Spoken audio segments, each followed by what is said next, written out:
প্রবেশ করে আপনারা এক আলাদাই শান্তি অনুভূতি করতে পারবেন। আর মন্দিরটা এত সুন্দর মন্দির, আর এত বিশাল বড় এরিয়া জুড়ে এই মন্দিরটা প্রতিষ্ঠিত, মানে খুবই সুন্দর, দারুণ।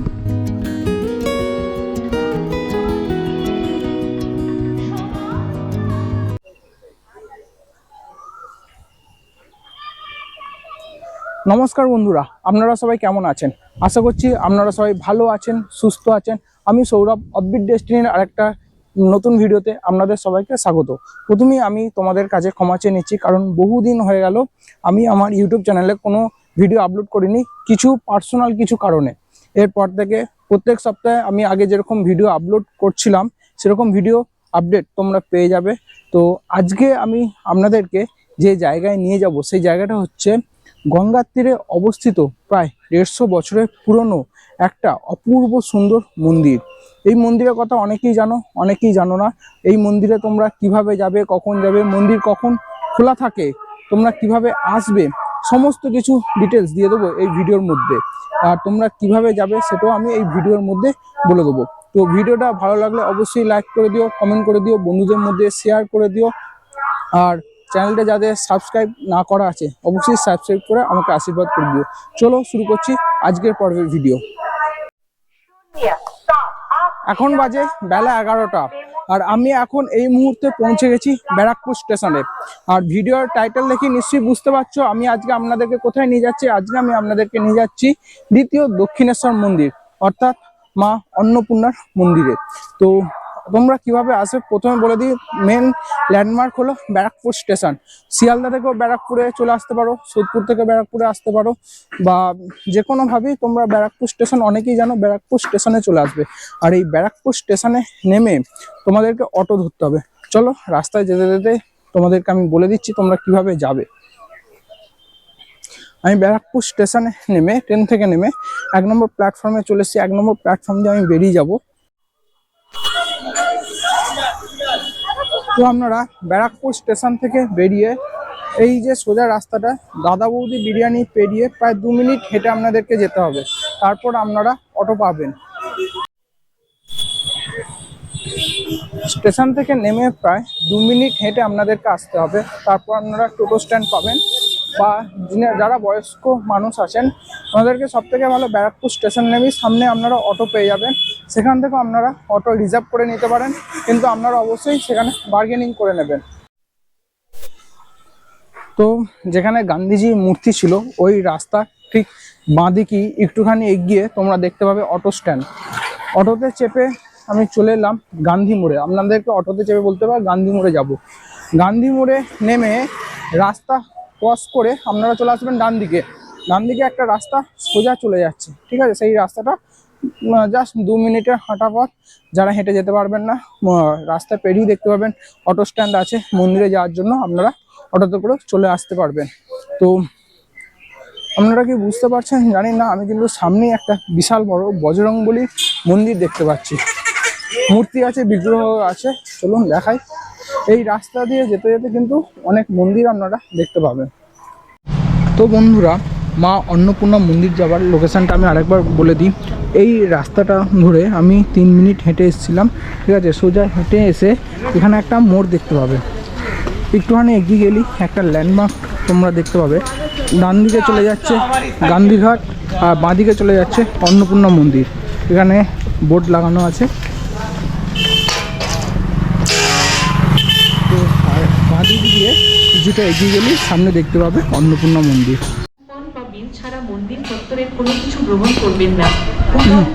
তো বন্ধুরা, আমি এখন এই মুহূর্তে চলে এসেছি দ্বিতীয় দক্ষিণেশ্বরের মন্দিরে, অর্থাৎ মা অন্নপূর্ণার মন্দিরে, যেটা ব্যারাকপুরে অবস্থিত।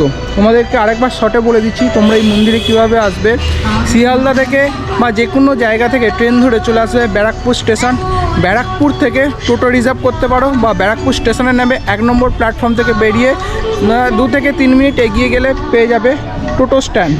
ঠিক সেখান থেকে, সেখানে টোটো স্ট্যান্ড মোড়টাতে আছে গান্ধীজির মূর্তি।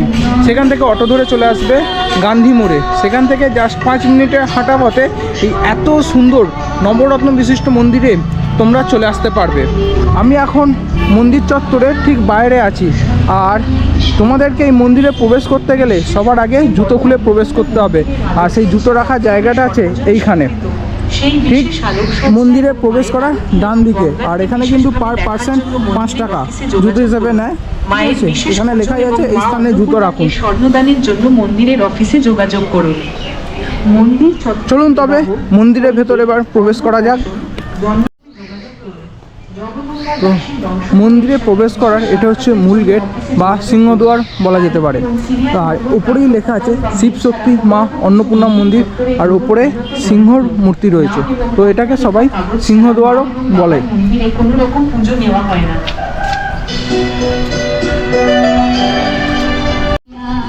তো বন্ধুরা, এখন আমি অন্নপূর্ণা মন্দিরের ভেতর প্রবেশ করে গেছি। আর মন্দিরের ভেতর প্রবেশ করতেই এরকম দুদিকে দুটো বোর্ড রাখা আছে, যেখানে এই মন্দিরের বিষয়ে কিছু জিনিস লেখা আছে। পুজো শুরু, আমি আপনাদেরকে বলে দিচ্ছি, ব্যারাকপুর শিবশক্তি অন্নপূর্ণা মন্দির ও নাট মন্দির। এখানে পুজো শুরু হয় সকাল 6টা থেকে, আর ভোগ দেওয়া হয় দুপুর 1:30টা থেকে, আর সন্ধ্যা আরতি হয় 6:30 থেকে 7টা। আর অন্নপূর্ণা মন্দিরের যে মহাপ্রসাদ আছে সেটা কিন্তু এখানে প্রাইসটা লেখা আছে। আচ্ছা, এখানে কিন্তু এই মন্দিরে ভোগ প্রসাদের ব্যবস্থা রয়েছে, তো আমি আপনাদেরকে দেখিয়ে দিই আপনারা ভোগ প্রসাদের কুপন কোথা থেকে কাটবেন। মন্দিরের ভেতর প্রবেশ করে আপনারা চলে যাবেন ডান দিকে।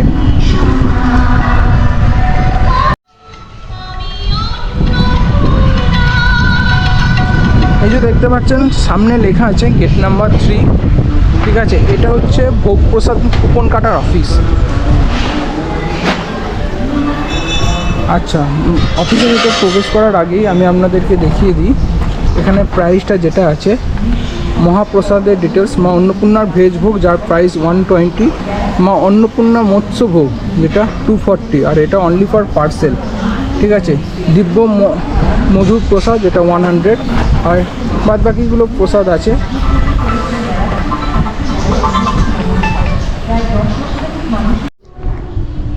তো আমি অফিসের ভেতরে গিয়ে ভোগ প্রসাদের যে কুপনটা কাটি সেটা আমি আপনাদেরকে দেখাই। এই যে শিবশক্তি অন্নপূর্ণা টেম্পল, আর আমি হচ্ছে ভেজ ভোগের প্রসাদ কেটেছিলাম যার প্রাইস 120, আর এই প্রসাদটা দেওয়া হবে দুপুর 1:30টা থেকে। চলুন ততক্ষণে এই মন্দিরটা আমি আপনাদেরকে ঘুরে দেখাই, আর এই মন্দিরের বিষয়ে কিছু গুরুত্বপূর্ণ তথ্য আমি আপনাদের সাথে শেয়ার করে দিই।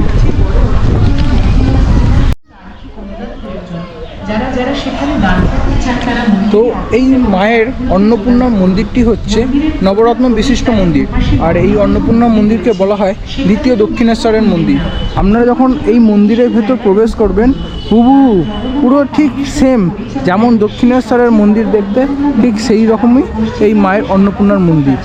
আর এই মন্দিরের সামনে একটি বিগ্রহ আছে যেটি আমি তোমাদেরকে দেখাই। তো এই বিগ্রহটা হচ্ছে জগদম্বা দেবীর বিগ্রহ। লোকমাতা রানী রাসমণি দেবীর কনিষ্ঠ কন্যা জগদম্বা দেবী এই মন্দিরটা প্রতিষ্ঠা করেন।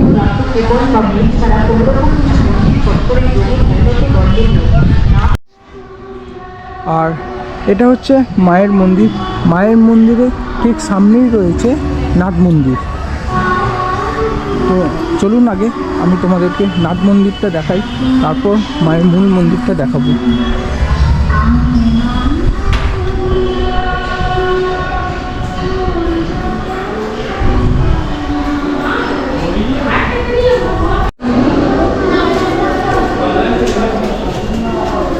তো মায়ের মন্দিরের সামনে যে নাট মন্দিরটা আছে, এত সুন্দর নাট মন্দির, তোমরা দেখলে বুঝতে পারবে। এই নাট মন্দিরটা কিন্তু বিশাল বড় নাট মন্দির।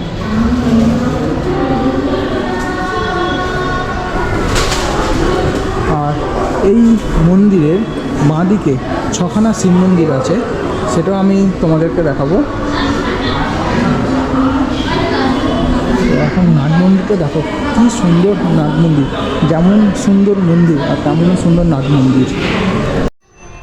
তো এটা হলো মা অন্নপূর্ণার মূল মন্দির, আর এই মূল মন্দিরের সামনে আছে খুবই সুন্দর একটা নাট মন্দির। আর এই মন্দিরের ঠিক পাশেই রয়েছে 6খানা শিব মন্দির, 8 চালা বিশিষ্ট শিব মন্দির। আর এই শিব মন্দিরের ঠিক সামনেই রয়েছে একটা বেলতলা, যেখানে বলা হয় শ্রী রামকৃষ্ণ পরমহংসদেব এই জায়গায় এসে বসতেন।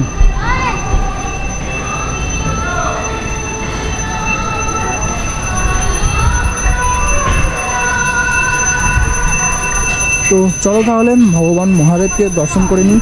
আর এই জায়গা আছে, ফার্স্ট হচ্ছে শ্রী শ্রী কল্যাণেশ্বর, সেকেন্ড হচ্ছে শ্রী শ্রী কিন্নরেশ্বর, আর শ্রী শ্রী আম্বেশ্বর।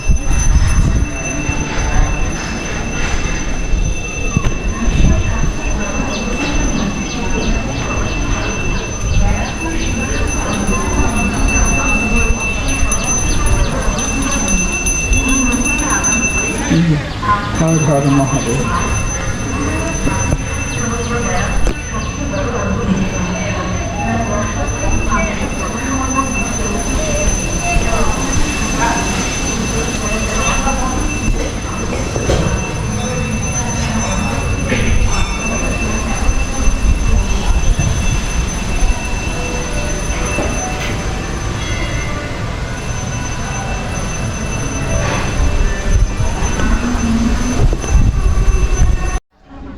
তো আমি আপনাদেরকে দর্শন করেছি নাট মন্দিরের ঠিক অপোজিটে যে তিনখানা শিব মন্দির আছে সেই শিব মন্দিরগুলি।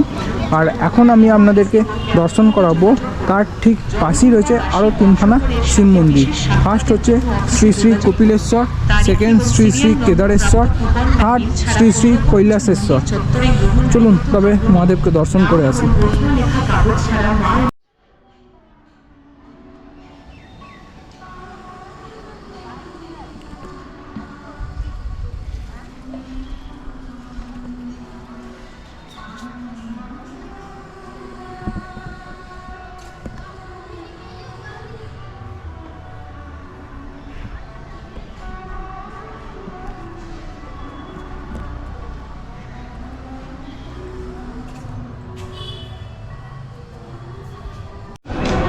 আর এই যে বেলগাছটা আছে তোমরা দেখতে পাচ্ছ, এই যে চত্বরটা এরকম গিল দিয়ে বাঁধানো, এই বেলতলায় এসে শ্রী রামকৃষ্ণ পরমহংসদেব বসতেন। ঠিক আছে, তো এই জায়গায় উনি বসতেন। আর সেই জায়গার পাশে আমি দাঁড়িয়ে আছি। এটা ভাবলেই যেন মনটা একটা শান্তিতে পরিপূর্ণ হয়ে যাচ্ছে যে এই জায়গায় শ্রী রামকৃষ্ণ পরমহংসদেব এসে বসতেন, বিশ্রাম করতেন। আর পাশেই যে ধ্যানঘর আছে ওই ধ্যানঘরে গিয়ে উনি কিন্তু ধ্যান করতেন। জাস্ট একটা আলাদাই শান্তি লাগছে। মন্দিরের ভেতর প্রবেশ করে আপনারা এক আলাদাই শান্তি অনুভূতি করতে পারবেন। আর মন্দিরটা এত সুন্দর মন্দির, আর এত বিশাল বড় এরিয়া জুড়ে এই মন্দিরটা প্রতিষ্ঠিত, মানে খুবই সুন্দর, দারুণ। আর যারা ভোগ প্রসাদ খেতে চাইবেন তাদের জন্য তো ভোগ প্রসাদের কুপন পাওয়া যায়। ঠিক আছে, তো আপনারা, আমি অফিস ঘরটা দেখিয়েছি, সেইখানে গিয়ে আপনারা কিন্তু কুপন কেটে নিতে পারবেন। আর সেকেন্ড কথা হচ্ছে এই মন্দির কখন খোলা থাকে। এই মন্দির ভোর 5টা থেকে দুপুর 1:30 পর্যন্ত খোলা থাকে, আর বিকেল 4টে থেকে সন্ধ্যা 8টা পর্যন্ত খোলা থাকে।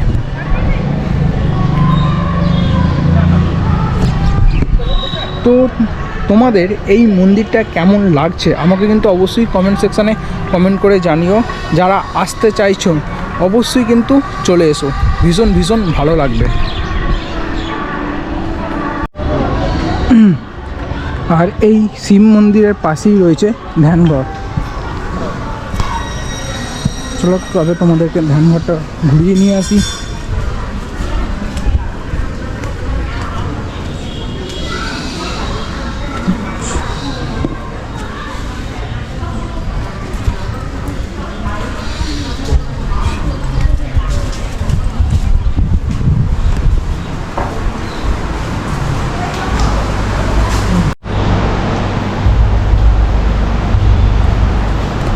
শ্রী রামকৃষ্ণ পরমহংসদেব যখন এই মন্দিরে আসতেন, অন্নপূর্ণা মন্দিরে, তখন এই ধ্যানঘর যেটা আছে এই ধ্যানঘরে এসে কিন্তু উনি এখানে ধ্যান করতেন। আচ্ছা, এবার আমি আপনাদেরকে কিছু তথ্য জানিয়ে রাখি। এই মা অন্নপূর্ণা মন্দিরের মূল গর্ভগৃহে ফটো তোলা নিষেধ, সেই কারণে আমি দেখাতে পারছি না ভেতরে, কিন্তু ভেতরে গর্ভগৃহের ভেতরে রয়েছেন বেদির ওপর মহাদেব আর অন্নপূর্ণা দেবী। মহাদেবের মূর্তিটি হচ্ছে রূপোর মূর্তি, আর অন্নপূর্ণা দেবীর মূর্তিটা হচ্ছে অষ্টধাতুর তৈরি মূর্তি। তো দারুণ সুন্দর আর আরেকটা কথা আমি আপনাদেরকে জানিয়ে রাখি, এই মন্দিরে যখন প্রবেশ করবেন, এই মন্দিরের পরিবেশ এবং এর চারপাশের পরিবেশটা এত সুন্দর, এত স্নিগ্ধ পরিবেশ, মানে আমি আপনাদেরকে কি বলবো, না এলে আপনারা বুঝতে পারবেন না, এত সুন্দর জায়গা। আর এই ঘাটটা হচ্ছে মা অন্নপূর্ণা দেবীর ঘাট। আর সামনে দিয়ে বয়ে যাচ্ছে গঙ্গা মা।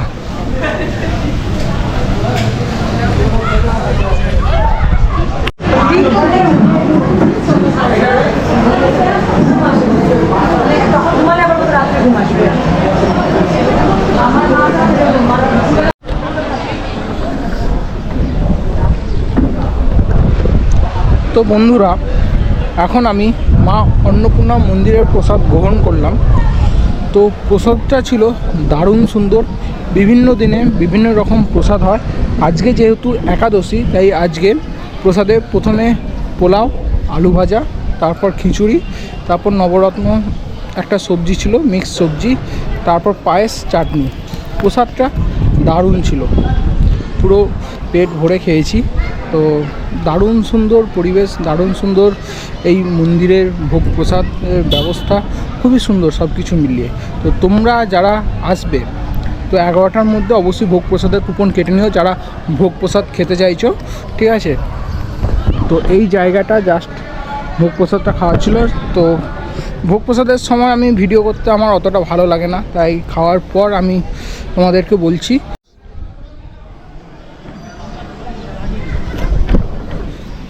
তো এই ছিল আজকের পর্বের ভিডিওটা যদি ভালো লেগে থাকে অবশ্যই লাইক করো, কমেন্ট করে জানিও তোমাদের ভিডিওটা কেমন লাগলো। আর তোমাদের আশপাশে যদি কোনো ভালো মন্দির থাকে, কোনো রকম বহু বছরের পুরনো মন্দির থাকে, অবশ্যই আমাকে কমেন্ট সেকশানে কমেন্ট করে জানিও। তো আমি সেখানে অবশ্যই যাব। আর তোমরা যারা এই মন্দিরে আসছো, আগে থেকেই বলে রাখছি 11টার মধ্যে কিন্তু ভোগ প্রসাদের কুপন অবশ্যই কেটে নিও, যারা মন্দিরে ভোগ প্রসাদ খাবে। আর ভিডিওটা বন্ধুদের মধ্যে শেয়ার করে দিও। যারা নতুন দেখছো অবশ্যই চ্যানেলটাকে সাবস্ক্রাইব করে দিও। তো এর দেখা হচ্ছে পরবর্তী ভিডিওতে। সুস্থ থাকবে, ভালো থাকবে, বাই বাই।